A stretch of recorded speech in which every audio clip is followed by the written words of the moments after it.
Hello everyone, and today I'll be reading Xiao's Listener by me.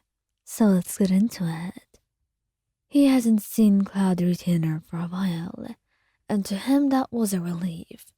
He did not hate her, but one thing about Cloud Retainer that everyone knew, especially poor Ganyu, was the fact that no secret was quite safe with her. She would say a lot, that she was not supposed to. At that point, he felt like he had to bind her with a contract just so he could make sure that she wouldn't say a word. But then again, it wasn't like he was able to. She just loved telling everybody what she saw. Sometimes it means talking about Gandhi's childhood. As the person who had raised her, it was very fun for her to talk about this and reminisce upon old times.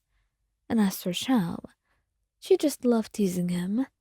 And once Cloud's retainer was on your case, there was no escape at all. Nothing you could do to escape her teasing once she had set eyes on you.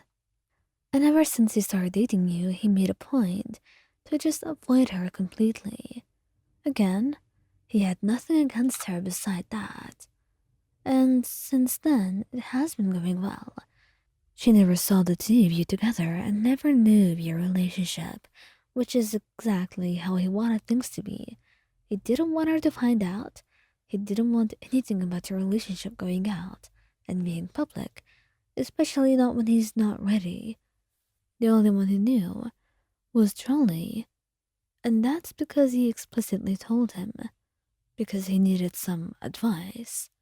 He knew he was not that great, and the Geo Archon has been alive for way longer than him, and he might have even had some experience.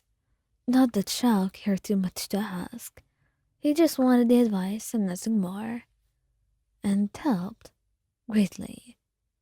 But most importantly right now, he was trying his best to be a little bit more restrained. You, after all, were very tempting, and he was someone who only could do his best to resist. But you looked beautiful, the two of you on the mountain, and nobody would be passing by here. It was already so late. The two of you, with no one else around, in this beautiful quiet place. It was about the perfect time to actually do something, to perhaps pin you against the tree and kiss you. Hey, Xiao, what are you doing? This is not how you usually act. Well, it's not how we usually are either. We're not usually here and doing this. And that's not how you usually dress. He says, and it's honestly fair.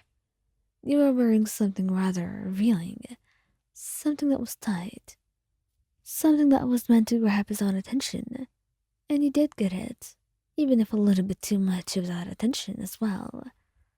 But you were happy, satisfied, because your plan actually came into fruition, and there was something happening out of it. And right now, as you looked at him, blushing brightly, you couldn't help but tear in for more. Maybe you wanted this, as shy and nervous as you were, and as surprising as the situation was. You wanted this, his attention and his love, more and more of it, because no amount would ever be enough for you.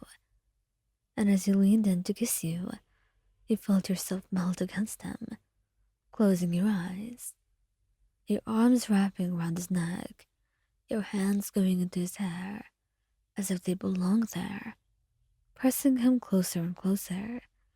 The two of you, forgetting about the rest of the world, too engrossed in your own little business here, and forgetting that maybe just because you're on a mountain, it doesn't mean that nobody else will stumble upon you, that nobody else will see you, that maybe a certain lady will see you too, and it was none other than Shan Yun.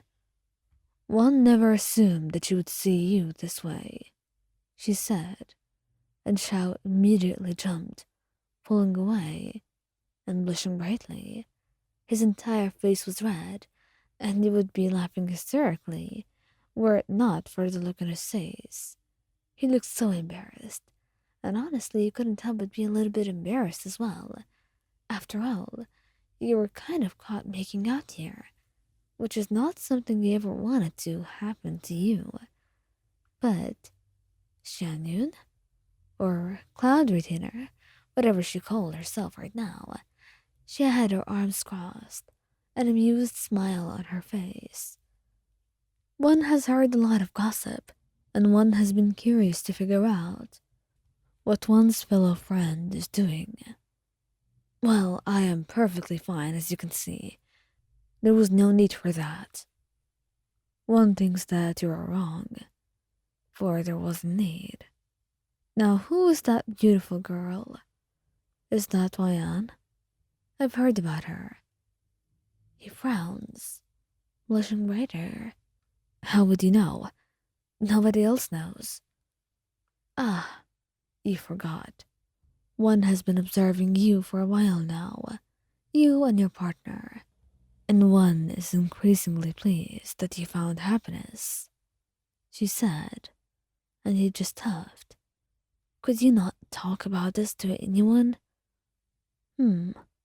One will try not to do so, but one cannot promise that it shall not happen again, she says, and he already knows that this little secret of yours will be out for everyone to know, and in the worst ways, because she had just seen you making out, with him pinning you to a tree. Oh, he was unlucky, cursed even. How could this happen? He couldn't really put his embarrassment into words, and as Cloud Retainer chuckled and walked away, he blushed brightly, and you just had to wrap your arms around him, rubbing his back gently, constantly telling him that it will be okay, even though you knew, just as well as he did, that a couple of people would have so many interesting looks to offer you tomorrow. But hopefully, you don't meet any of them, considering the current state of Xiao and the way he looks embarrassed beyond belief. He certainly does not want anybody else to know